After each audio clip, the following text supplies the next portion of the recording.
Good afternoon, everyone. I'm Monica Thomas. I'm the Director of Social Work here at Goodwin House, Alexandria. I know you all, but just in case. We have a series of speakers today who are going to talk about care connections and hospice services at Goodwin House, Alexandria. These services are offered across Goodwin Living, but we're going to talk about Goodwin House, Alexandria. And we have a series of speakers, as you can see. We are going to start from the bottom. We have Erin Zidell, who's the manager of Care Connections, then Lauren Kipfer, who works for Care Connections and is also a home health social worker.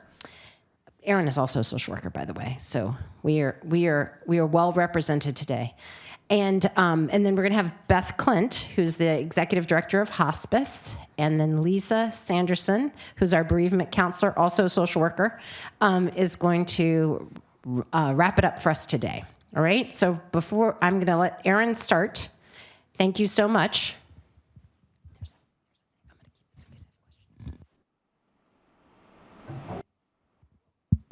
Hello. Thank you all for joining us here today. As Monica said, my name's Erin. I'm the manager of our Care Connections program here at Goodwin Living.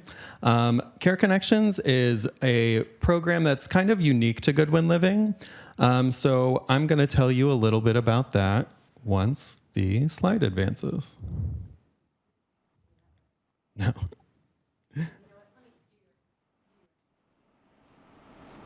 wonder if it's not connected to you. Oh, you know what? It doesn't have the drive. Okay. So anyway, I'll give you a little bit of an overview of our program as we're figuring this out. So Goodwin Living used to have a more traditional palliative care service, which basically included, nurse practitioners and nurses that were working with people with chronic illness to really focus on their symptom management and their pain control. And that was years ago, and it was working really well. Just kind of by happenstance, that program kind of dissolved. People moved. We were kind of in the throes of COVID. And so when we thought about bringing palliative care back, we really turned to the residents of our campuses and asked what was most valuable about palliative care to them.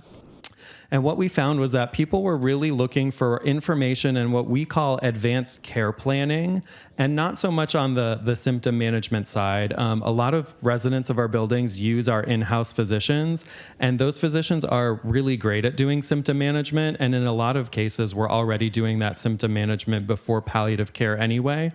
So what we came up with was a palliative social work model. And basically what that means is we're still working with the same population. We want to work with people that have chronic illnesses, diagnoses that are not going to go away, to make sure we understand what your medical goals for care are, and to make sure that you're connected to the resources that make sense for you, your goals, and your diagnoses. We understand that people with chronic illness, that illness is going to change over time. And so we want to make sure that we are kind of that pulse keeping up with you to make sure that hopefully things are going well. If they are, then we kind of keep on that road. If things are not going well, or if there are any changes in your diagnosis, if you've had a hospitalization, if your diagnosis is progressing, that we talk about what options are available to you and make sure that you're connected to those options. Medical goals for care is kind of a broad term, but what we're generally talking to people about are things like your code status. Would you like to be do not resuscitate or full code? A lot of people have already made that choice, and we just like to make sure that we confirm that choice and that you know really what you're signing up for with both of those options. But even further, we like to make sure specific to you and your specific diagnoses and conditions, that if there are things that are going on with you specifically, that you know what options are available in terms of resources. We also want to make sure that we're documenting these conversations and these preferences in a way that really translates to the medical staff that you might see here in the community, or maybe in the hospital or outside to another physician. And there are a couple of ways that we do that with some medical orders and something called the POST form, which some of you may be aware of, that we'll talk a little bit more about as well. And basically, we want to make sure that we're keeping up with people that we know have diseases that will change over time. A lot of what we experienced and discovered as Care Connections has gone through, its changes over the past couple of years, is that we've been really helpful in being the kind of first point of contact to talk to people about hospice. we work really closely with the hospice team and the admissions team specifically to identify people that may qualify for hospice, to talk to those people about that as a potential option, but to not pressure anyone to use that option if they're not ready. What we found is really helpful is having the discussion that includes hospice as a resource, but if people aren't quite ready for that option, to discuss everything else that might be available to you. We're going to talk about, in a little while, Beth is going to talk about kind of when is it maybe time for hospice, what are the criteria to admit to hospice, and a lot of the conversations that me and my team have are, when you're saying yes to hospice, you're kind of inherently saying no to some other things. So we want to make sure that people understand the full range of services available to them and access the resources that make sense at the current time for them. A lot of people will end up kind of later in their life exploring hospice a little bit more. And so we just want to make sure that that conversation is being had with you. Sometimes it's not the most pleasant conversation to have with family members, so we're happy to kind of facilitate or support those conversations as well. We also really want to acknowledge that dementia is obviously a chronic illness, and in our campuses we have memory support, and we have a whole brain health team dedicated to coming around people with cognitive decline. So when we're talking about chronic illness, dementia certainly falls under that. We work very closely with the brain health team and the dementia care team in all of the buildings as well. So dementia is included as some of the diagnoses that we see.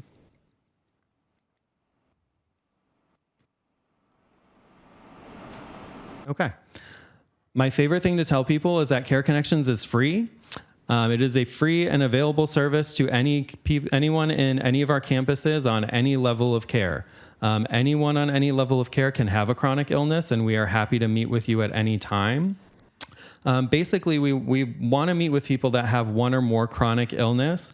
And the real difference between palliative care and hospice, which we'll get into, but for our purposes with Care Connections, is that you can absolutely be pursuing curative or restorative treatments on our palliative social work service of Care Connections. For hospice, when you're saying yes to that insurance benefit, you're kind of saying no to some of the therapies and restorative services that you might otherwise want to pursue. So we often are working with people to explore other medical options to say, yes, I'm still interested in chemotherapy. I'm working with oncology. These are the things that I'm doing. And we like to pre-plan as much as possible to say, we really hope that this therapy works really well for you. Let's keep in touch about it. If it doesn't work and you've exhausted all of the things, whether it's medical or physical therapy or occupational therapy, sometimes a good kind of alert to us that we may be headed towards hospice is if we're trying all these things that you are willing to try, and despite our best efforts, things are still not going so great, we're still seeing either physical, cognitive decline, or both, that may be a good indication to start talking about hospice a little bit more seriously. So how do you access us? We are kind of nomadic as a program. We don't have a home base in any one building, but we are happy to come see you in any level of care at any building. All of the social workers on every level of care have a referral form that they can submit to us and say, we've talked to this resident about your service. They would like to set up a meeting with you. So that is one way you can access us.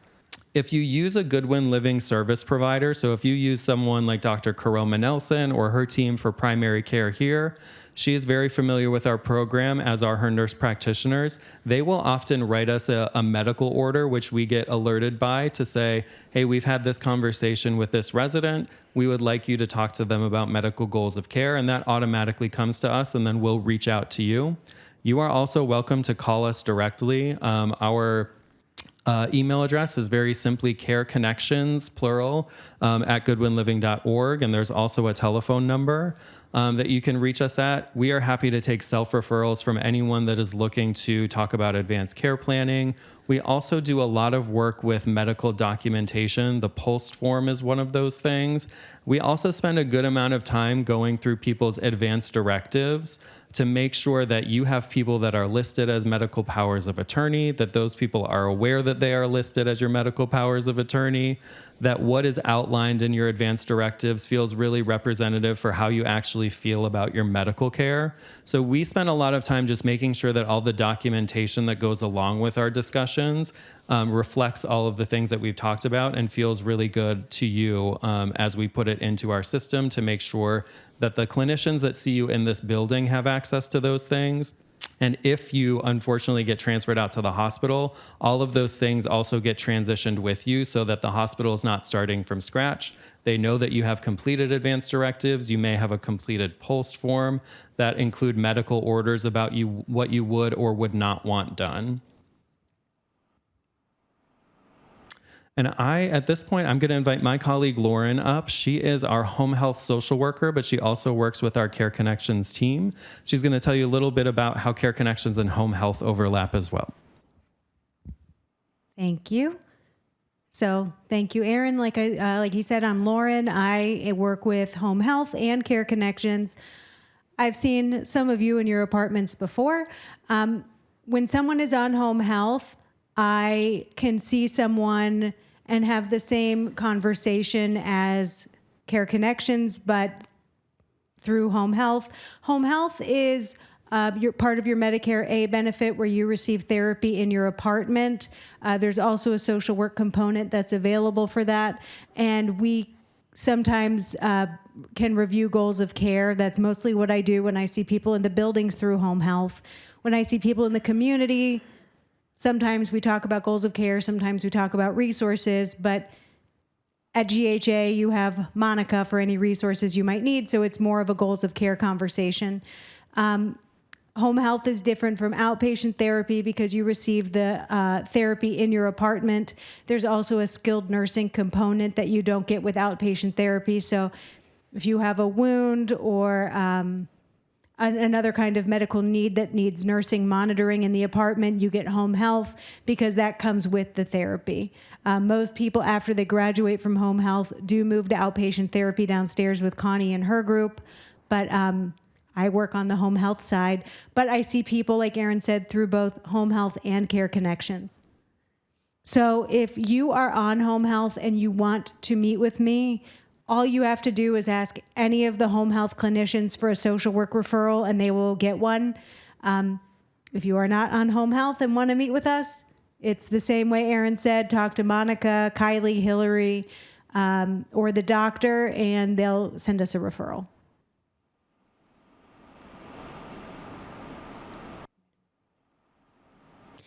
So some of what we talk about are advanced care planning documents. So like Aaron said at the beginning, we always like to confirm code status, make sure we have your wishes reflected on file, like full code or do not resuscitate. If there's a question about what do not resuscitate means, we explain it in detail. Make sure, a lot of times people say, I have a do not resuscitate, but it is not in your profile. So then I say, let us have it, and then we scan it, and then we get it to Monica. Because like Aaron said, if you are hospitalized, it has to go with you, but we have to have it to be able to print it to go with you. So that is something we always check to make sure it's on file. We always review your advance directives to make sure it accurately reflects your wishes. We include, if you want, your family in these conversations, because it's important that anyone who's named as power of attorney is also aware of what your wishes are, because their role as power of attorney is to enact your wishes, not what they would like for you. So it's important you're on the same page. It's also important Goodwin is aware of your wishes, which is another reason we're meeting, and then we document in your chart. So there's kind of no question about what you would want. And I want to note, wishes can change even in the next day. That's why this is an ongoing program. So it doesn't have to be something where we meet once. If you want to meet again, if you have a diagnosis change, if you have something new going on, we can meet as many times as you need. We also talk about POLST forms, which stands for Physician Orders for Life-Sustaining Treatment, and it turns your wishes into medical orders.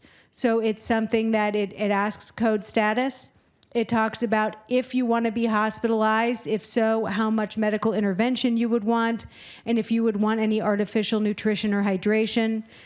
That gets completed by us, signed by you and your doctor, and becomes part of your record. Again, it would be sent to the hospital with you if needed.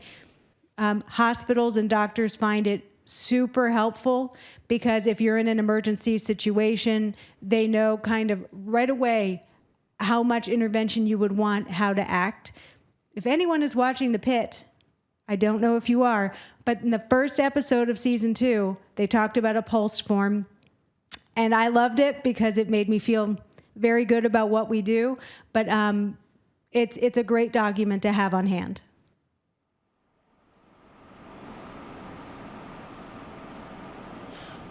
Now I'm going to pass it over to Beth and Aaron and Beth, just Beth. All right. Hello, everyone. I'm Beth Clint. I'm the Executive Director of Goodwin Hospice, and I also oversee Care Connections. So Care Connections and Hospice are similar, but very different. They're both types of palliative care. Palliative care is a specialized medical care focused on relieving the symptoms and stress of serious illness to improve quality of life for patients and their families. And so palliative care takes place anytime in a disease process, and it's designed for people of any age at any stage in serious illness.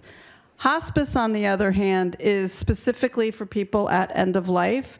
Your prognosis needs to be 6 months or less to be eligible, and we have to show eligibility and meet certain criteria to be able to access that service. The reason is that hospice is also a Medicare benefit, so there's the hospice benefit under your Medicare. You would elect to use it. When you elect to use it, then your care is all through that hospice benefit. Similar to if you use a skilled nursing benefit and go to the healthcare center and get skilled care, all of your care is through that skilled benefit. Same thing with hospice, it's just a different type of care. So when is it, Monica? So when is it time for hospice? This is something that when you have a serious illness and you live through the journey of that illness, there comes a point where you and your provider really start to talk about what are the options. And I think what people find are the options are becoming less and less to address what's happening, but the symptom burden may be increasing. So there's more and more things happening, like losing weight. I think that's a really good sign despite eating, but you continue to lose weight. Or you continue to have hospitalizations or ER visits, despite all of the things we're trying to do to prevent that. Your illness continues to have exacerbations and require more acute treatment. And there comes a point where the treatment isn't going to change the outcome. And that's the point when a lot of people find that their decision is that they want to focus on their quality of life. If there's nothing we can do to change the outcome, what we can change is how we get there. And so hospice is for people that really want to focus on their comfort, they want to focus on quality of life, and they want to live as well as possible for as long as possible. That's when it's time for hospice. And that's a decision that you can make with the Care Connections team. You can make that with your providers, your family. It's something that we really want everybody involved to come to that decision together, because what your care looks like after that is really driven by not only your medical needs, but also yourself and your goals of care. So it's both a goals of care driven and problem focused. As I mentioned before, hospice is an insurance benefit, so there are eligibility criteria that you have to meet. And we, on the hospice team, have to continue to show that you meet those eligibility requirements. So hospice is broken down into recertification periods. The first 2 periods are 90 days. So those 2 periods, if you do 90 days and 90 days, that's your first 6 months. If you outlive the 6 months, that does not mean you cannot continue to receive services. It puts more onus on the hospice to continue to show why you're still eligible. So our recertification periods then drop down to 60 days, and there's a requirement that you must receive a face-to-face from a provider before those 60 days. So we have to have you seen by a provider to also show your eligibility. Hospice is also a philosophy of care with a focus more on comfort versus curative, restorative options. That does not mean you have to give up any curative or restorative. It really depends on what are the indications for the treatment, and that's a decision that is made with the hospice medical director, your provider, and you yourself and your family. So it's something that we have a conversation about. What we like to do is kind of explain what are the options, and then you kind of work through and discuss with your care team what's most important to you, how do those options get you to what your goal is, and then we decide whether that would be covered or not under the hospice benefit. And again, like I said in the beginning, it also is really, really, what's probably most important are your goals of care, and our care is to be set up to meet your goals of care. The other thing I will say, a lot of people will come to a point where they are finding that they feel okay for a less and less amount of time, and then they're finding they're spending a lot of time in the hospital, and that may not be where you feel best or want to spend your time. So a lot of times people will elect that they would prefer, if the hospital can't change what's happening ultimately, then they would rather have their care focused in their home and avoid the hospital if at all possible. All right. So hospice is a team approach. The care team is made up of a medical director, your nurse case manager that really directs all of your care, a social worker, a chaplain, volunteers, CNAs. We also have end-of-life doulas. We have massage therapy. We have a whole team, and we meet every 2 weeks to discuss your care plan with the providers to make sure that we're meeting your goals of care. You can receive hospice anywhere you call home, so we can provide care on any level of care in any of our buildings. The caveat to that, though, is we just always want to make sure that whatever your needs are can be met. Hospice is not in the home with you 24/7, so there are some logistical things that can really get in the way of you being able to receive care at home. Usually it's med management can become an issue if you're not able to manage your own meds and you need someone to help administer them. That's often a reason why people struggle to remain in their home. Also personal care, so getting to and from the bathroom when your functional level declines and you really need assistance with all your activities of daily living.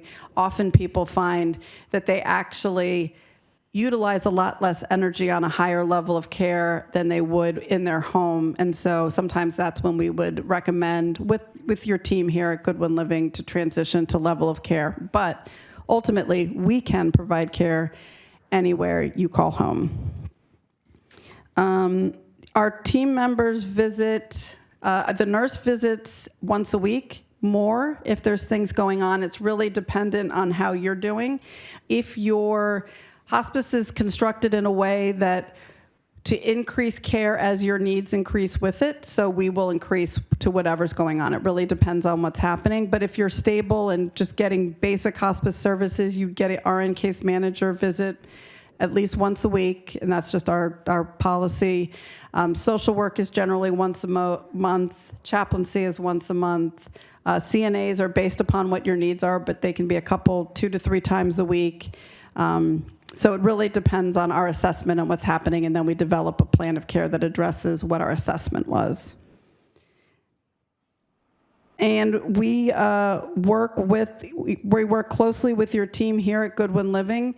It's a collaborative process in which we're all working together, but we're an additional layer of care on top of what you're already receiving. One of the greatest benefits, I think, in a facility are we also have physicians and providers, physicians and NPs, who focus is on symptom management, and particularly at end of life, and comfort care. So we always have a physician available 24/7, and our staff can visit anytime to make sure that if something changed, even if there's not a provider here that day, we're able to come assess and address whatever changes that are taking place anytime, 24/7. Okay. So hospice, as I mentioned earlier, is an insurance benefit. All of your care is covered under the hospice benefit. It's part of Medicare Part A, not unlike home health. And so under that benefit, all your meds that are related to your terminal diagnosis, any treatments, any durable medical equipment like oxygen or hospital bed, all of that is covered. All of our services are covered with Medicare at 100%. Private insurances really depends on your insurance policy. You'd have to check that out, but usually they pretty much mimic the Medicare benefit. What is not covered under the hospice benefit is extra care, so like private care. If you're, we can provide an aide 2 or 3 times a week to assist with specific tasks that are related to your comfort, like bathing, taking, people that want to go be outside or have an activity that they really is important to them, that they or someone they want to visit, the hospice aides can assist you with that. But any care that you would need on top of that, like if you were really trying to maintain your care in your apartment and you were receiving home care services, that would not be covered under the hospice benefit. That's something that you would be responsible for yourself, because as many of you know, insurance generally does not cover private care. Any med administration, any services that are in addition that you get through that you privately pay for through Goodwin Living, you would generally be responsible for even on hospice. This is a fun known fact that many people don't know. People can graduate from hospice. You have to be eligible. Sometimes we meet people during an exacerbation in their medical diagnosis, and then you go to the hospital, everyone's like, oh, I don't know, this isn't looking good. Maybe it's time for hospice. You get referred to hospice. They give you whatever medications you need. You come back, you stabilize, and you're doing very well. And you end up getting better and better and better. We may have to then say it's hard for us to be able to show why your prognosis is 6 months or less. I think the important part and the language is to be eligible for hospice, your prognosis has to be 6 months or less if your disease follows the expected course. And that's the little caveat that humans are not the best prognosticators and don't have a control over everything that happens. So sometimes we're wrong. And your disease does not follow the expected course, and people get better. So we would at that time have to, we call it graduate, but we would then discharge you from hospice and set you up with home health or another service that helps you meet your needs, Care Connections. It's also your insurance benefit under your Medicare, so you can revoke that at any time. So if you, for sure you didn't want to go to the hospital, but then all of a sudden something happens and everyone's like, oh, well, you're on hospice. And you're like, oh, well, I don't want to be on hospice. I want to go to the hospital. You have the right to be able to turn around and say, I'd like to revoke my benefit to go to the hospital.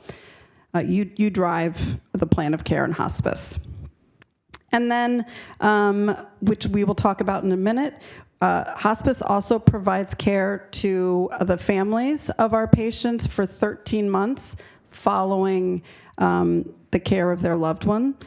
Does anybody want to guess why it's 13 months? I always like to ask the question if anyone knows. All right. It's correct. It gets you through all the firsts without your loved one. So definitely the anniversary, but also the holidays and the birthdays and all of the other things that can be really challenging. And sometimes these things, grief takes its own pace and course. And I think people will know when they need to use it. And so we want to make sure we're available to you anytime. All right, that is all I have. I think we'll go to bereavement then. Lisa? Sorry.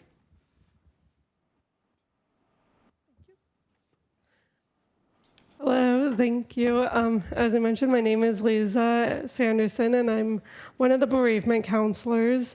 And as Beth mentioned, we do offer bereavement services. It is part of the hospice benefit of Medicare, but you do not have to have Medicare in order to receive services.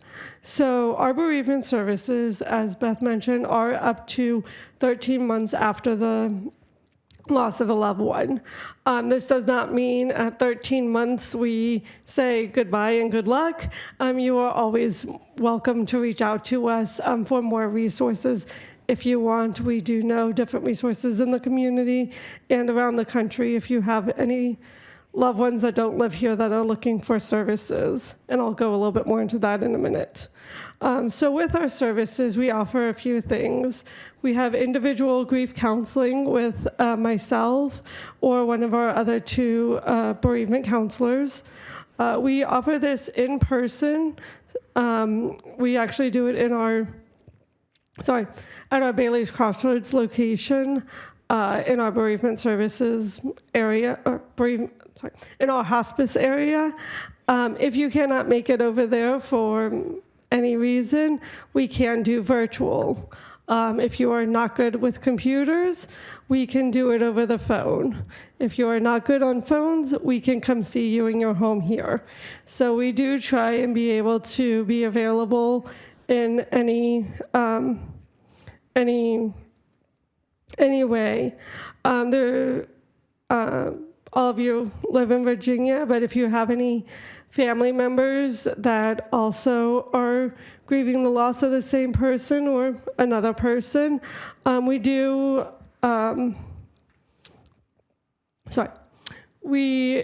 service anyone that lives in the state of Virginia. I am also licensed in Maryland and DC. We have another bereavement counselor licensed in DC, so we can offer services there. If someone does live in DC or Maryland and wants to come to Bailey's Crossroads, they are welcome to see any of the three of us. They have to physically be in the States. If you have a loved one that is coming to visit and would like to speak with us, if they're in the States, one of these jurisdictions, we are happy to provide care for them as well. If they do not live here and they do want services, we can always reach out to them and help them find local services. And we generally meet about once a month, depending on your needs. We also have support groups. Right now we have 2 parental loss support groups and a spousal loss support group. We are going to get a second spousal loss support group over the summer. And again, the same kind of parameters exist. We have one in person for spousal, and we'll get a virtual one over the summer. And then we have a in-person and in-person and virtual one for the parental loss. Again, you would need to be in one of those jurisdictions, even if you are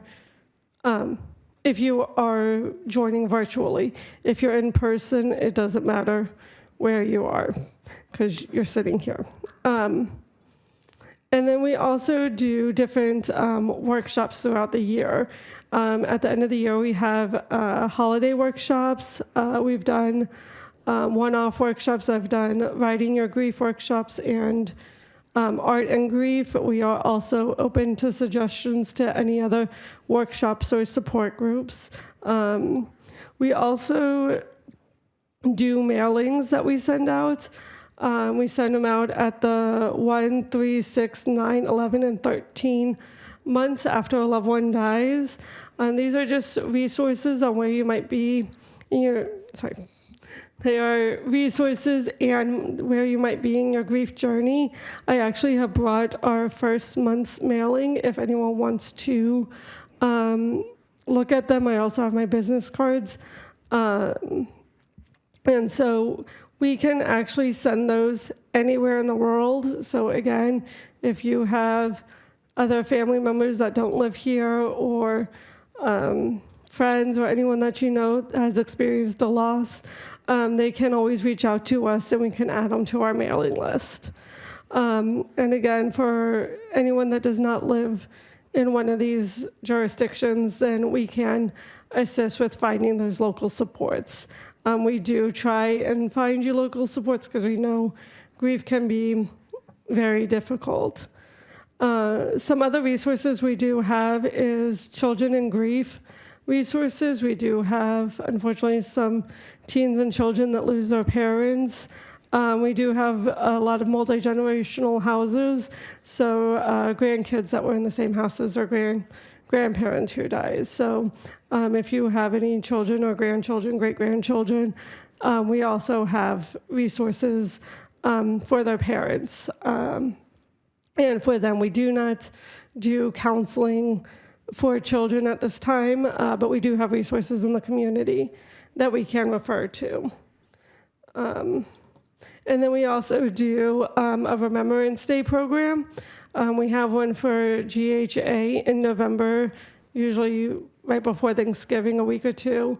And that's for anyone that has died in the building in the past year. Also, if you have had any loved ones that have died that do not live here, this is a place that we go to remember them, and it's a nice ceremony with a nice reception afterwards. Also, if they were on hospice, our hospice team comes. So, unfortunately, sometimes once your loved one dies, the hospice team doesn't really have much communication with you anymore. So, this is a way to see them again and talk to them. And then,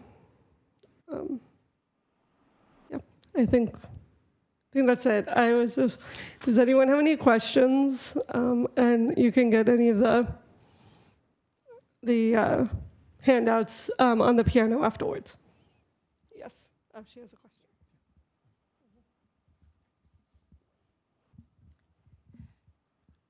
This is about hospice care at Goodwin House. Is there education, training for the care partners and for the nurse on duty? Because the actual daily care is done by Goodwin House staff. And in the past, in my situation and several other friends from here, we found abysmal support or understanding or cooperation with Goodwin House staff. Yes, it's a great question. And Beth, if you have anything to add, please feel free. I will say kind of anecdotally, it is our staff on the healthcare center especially, they want to provide the best care possible. And in general, they're trying to get people to do more. They want them to walk to the dining room. They want to have them be able to feed themselves. It's a real shift in the focus of care when someone admits to hospice, because we're no longer asking them to do everything they can for themselves. What we're saying is we want to maintain comfort, quality of life. And so sometimes helping the staff that sees them every day understand that shift is a real challenge. The hospice team does work really closely with the staff on the floor to make sure that we're understanding that shift and saying, even for this person who may be able to transfer themselves, that's not necessarily how they want to spend their time and their energy right now. So this is the reason that we're actually recommending that you help them with transfers, just as an example. It is not a perfect science. And a lot of times, if you can imagine, if you've ever been to the healthcare center after a hospitalization, their goal is to get you as much therapy as possible, to get you really up and going and back to your baseline and maybe transition to a lower level of care. So it does take a lot of reiteration from the hospice team. And that's part of the reason why the nurses visit so often, is to make sure that things are going in the direction of comfort and quality of life as opposed to something more restorative. Yeah. Just to add to specifically to your question, I have 2 points. The first one is it is part of our regulations that we do annual training with all of our facilities. So obviously within these buildings we do, but then also we take care of patients in the community and in other facilities in the community. So we are required to do education there as well. What I will also say is if you have an experience where the care didn't live up to your expectations, or you felt like you didn't receive the best care, we always ask that you let us know, because we do investigate. Like, we will go back and investigate what happened and what the breakdown is. And then we collaborate, particularly in our buildings. We'll all collaborate together and then come up with a plan of correction to make sure that whatever the breakdown was doesn't happen to the next person. I can tell you that we do our best, but we're human. So we do make mistakes, and sometimes a miscommunication or a misunderstanding can really affect the care, and we just want to understand how that happened so we can learn from the mistakes and make sure that we do better the next time.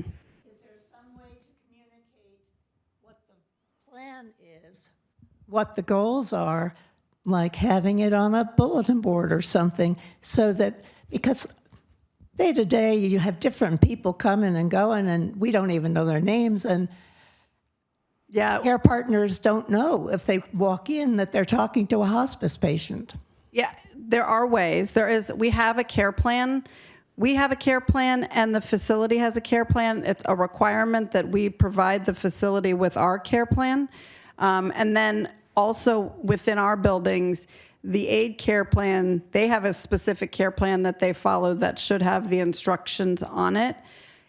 I will say, to that point, though, you're right. There are a lot of people, and sometimes staff come on and they see someone who needs help, and they haven't had a chance to look at their care plan yet, so they'll try to address it, and sometimes they don't know. So I think the idea of a board is great. The problem with that is that there are some concerns regarding your privacy. And so putting too much information up someplace where people that you may not want to have access to is something we have to take into consideration. So most of it is done through our electronic health record. But I think the other thing I would add to Erin's point is that often for facility staff, and that's not unique to here, it's unique to everywhere.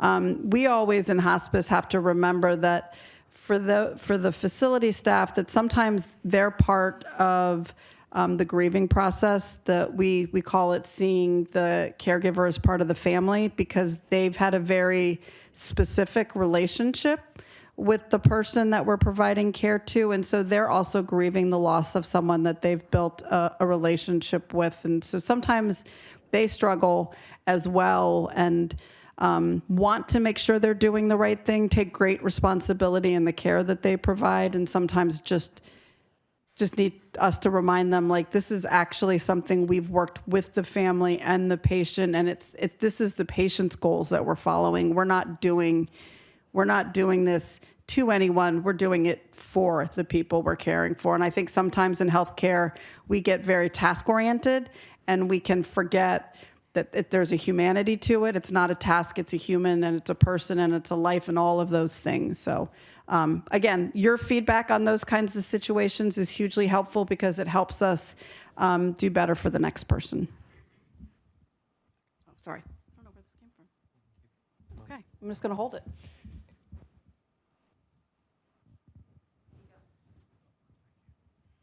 My question is about, if you're in hospice and you choose to return to home, even just leave the small house and go to home, what are the kind of services that you can get in your apartment? And if you choose, as the patient, the individual, to stop drinking water or eating, tell me what is done to support that, and with your probable spouse, if he or she is also there.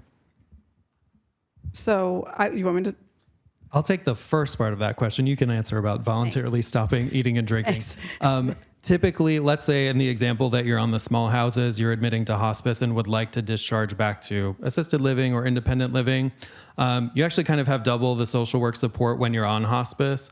The healthcare center social worker or the small house social worker, their task is to make sure their discharge planning for you is as comprehensive as possible. What they will often do is collaborate with your hospice team to say, hospice is a layer of support that's going to be involved in this discharge planning process. Let's make sure that we understand everything that hospice is going to provide in terms of medications, support, equipment, And if there are any gaps between what you need and what hospice provides, that healthcare center social worker's job is to make sure that we're addressing those. So if we're coming up to the example of maybe you still need help getting to and from the bathroom and hospice isn't going to be there 24/7, let's really problem solve with you. Is there a family member that you live with that can help? Is there caregiver training that we can do for someone that already lives with you? Is this a situation where you may need to hire outside home care for that situation?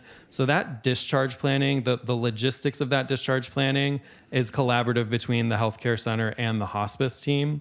And then if you want to chat about the second part. So the voluntary stopping nutrition, that's something that we would work with, when we first meet you and you come on to hospice, if that's something that really is important to you and that's part of what your goals of care and what you would like your care to look like, the sooner you let us know that that's something that you'd be interested in, then we would start to collaborate with you and your caregivers and the facility, if you're on the facility, to start planning for how we would make that look. If, let's just say for an example, that there was a point when you decided you were going to stop eating and that time you wanted to be in your apartment, because that's a clearer path once you're not able to take in nutrition any longer, or choosing not to take in, either way.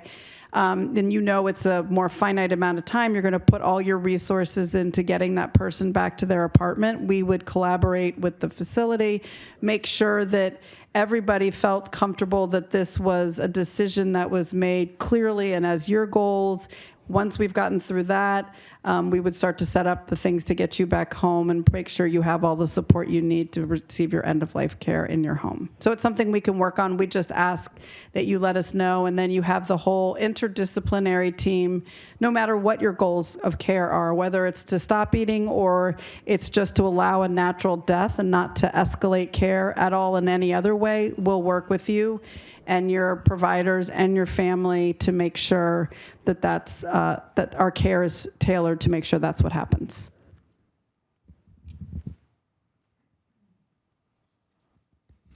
Any other questions?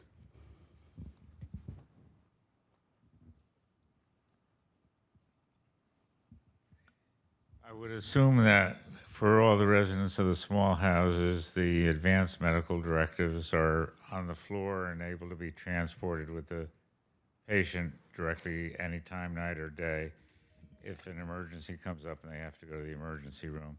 Is that also true of those in independent living? If you've submitted all of your advanced directives to the, yes, we do have, if you've submitted them, and usually there is a hard copy and there's also the electronic copies that are in the electronic medical record, and we have them scanned in, then we can send whatever we have with you. Yes. That's available 24 hours. Mm-hmm. Yes, the policy is, so we keep those documents in a very specific place in your electronic medical record. There's a tab that says very literally advanced directives. That's where we would keep not only your advanced directives, but your do not resuscitate form, your post form if you have it. The policy is for anyone that goes to the hospital, we print out everything that's in that tab and hand that to the emergency services that will be transporting you to the hospital. There is also, and I don't know if you remember the name of it, but there's also in Virginia, there is a portal where you can upload your advanced directives to, that even if for some reason something doesn't get there, that hospitals or any healthcare institution can access your advanced directives through that portal. So that's another option as well. That's actually through the POST form. There's a national POST registry. So if you just go to the POST website, the national website, you can upload any of your documents, including your POST form, but also to include your advanced directives, your do not resuscitate form. And any provider that's providing you care in the United States can access that if they need it. Where do you get the post form? Does the doctor have that, or do we have that here? We have them. You can also download it from the POST website. If you just Google National POST Form, it'll take you to the website, and there's a downloadable copy there. We have copies in the clinics. Lauren and I carry them around with us. I probably have some in my book bag if you want one for today. But yes, you can get them anywhere. It's a really useful document, and people are really being encouraged by primary care especially to complete these. They have a real medical weight to them in a way that your advance directive doesn't. Advance directives are a legal document, but translating it into this medical form is really useful for someone like a doctor here, a physician in the hospital, an emergency service responder. And it's POLST, just so you know.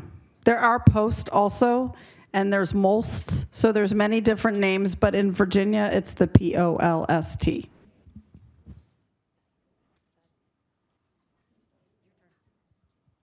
The memory I have is that the post that we talked about 8 years ago when Judy and I came here is was different from the one that we have now. Have there been changes in the post in the last few years? So about 3 Aprils ago, we used to in Virginia just use the post form, which was a Virginia specific form. A lot of states are transitioning to this national pulsed form, which Virginia has done. And we did that about 3 years ago. We adopted the national form. That's just a little bit easier and more portable. If you have completed a post form from Virginia from before that time, it is still completely valid. But we are just moving towards something that's a little bit more accessible. Aaron, are you absolutely sure that there's a national registry for POLST? Because I recently completed a POLST form, and in my investigation of this national registry, I was told that it does not exist. Yeah, as far as I know, it's on the POLST website. Is that where you were looking? Yes. Okay. So I think it would be good if you used your computer skills to see what you can find out. But I was told that, or I was seeing screens that said there is no national POLST. Yeah, thanks for letting me know. I'll definitely check in on that. I have had people that have had success uploading it to the registry and using it in other states. So there is a mechanism, but I will make sure that it's actually on that POLST website. If it's not, I'll try and get something, a blast email out to exactly how to do that. But thank you for letting me know.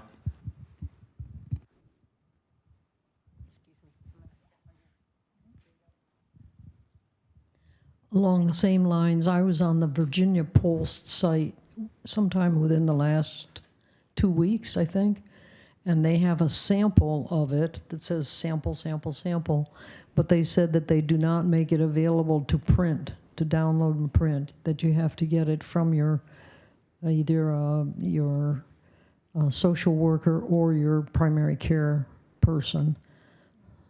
So could you clarify that? Yeah, I've had success in downloading the form from that website. That's actually where we print ours out and make our copies from. If they've changed anything recently, we have copies that we'd be happy to provide to you. I believe the clinic also has copies here, just blank copies for anyone that needs to fill it out. Monica's got copies as well. So if you have trouble downloading it from the computer for yourself, just get in touch with one of us. We've got them. My question is, maybe for you, Monica, when we've given you our PULSE documents or our DNRs, are those uploaded to not only our own system, but at the National PULSE site? I have not, unless someone asked me. I've put them on the Virginia site before for someone who has asked. Sure, sorry. I said that I have put them on the Virginia site when someone has asked me, but I've never put it on the national site because I haven't been asked. Yeah. No, I don't typically do it unless someone asks me. I just put it in our system. Okay.